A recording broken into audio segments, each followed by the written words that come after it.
த boys season 3 எல்லாரும் பார்த்துருப்பீங்க. Season 1, 2, 3 மூணுமே சூப்பராக இருக்கும். பட் இப்போதைக்கு சீசன் 4 வரப்போகுது. சீசன் 5ம் அதுக்கு அடுத்து ரெடி பண்ண போகிறாங்க அப்படிங்கிற மாதிரி இன்ஃபர்மேஷன் வந்திருக்கு. சீசன் 5 தான் நம்ம பாய்ஸோட கடைசி சீசன். அதுக்கப்புறம் பாய்ஸ் சீசன் வராது அப்படிங்கிற மாதிரி சொல்கிறாங்க.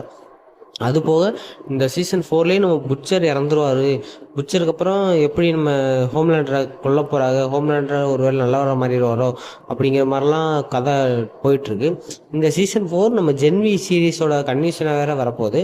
இதில் என்னென்ன சேஞ்சஸ் கொண்டு வர போகிறாங்க, எப்படிலாம் அமைய போகுது அப்படிங்கிறது ரொம்ப ஆவலாக எல்லாருமே வெயிட் பண்ணிகிட்டு இருக்கோம். நானும் வெயிட் பண்ணிகிட்டு இருக்கேன். ஜென்வியோட கன்வியூஷனாக வரனால அதில் உள்ள ஆக்டர்ஸும் இதில் வரக்கான வாய்ப்பு அதிகம் இருக்குது.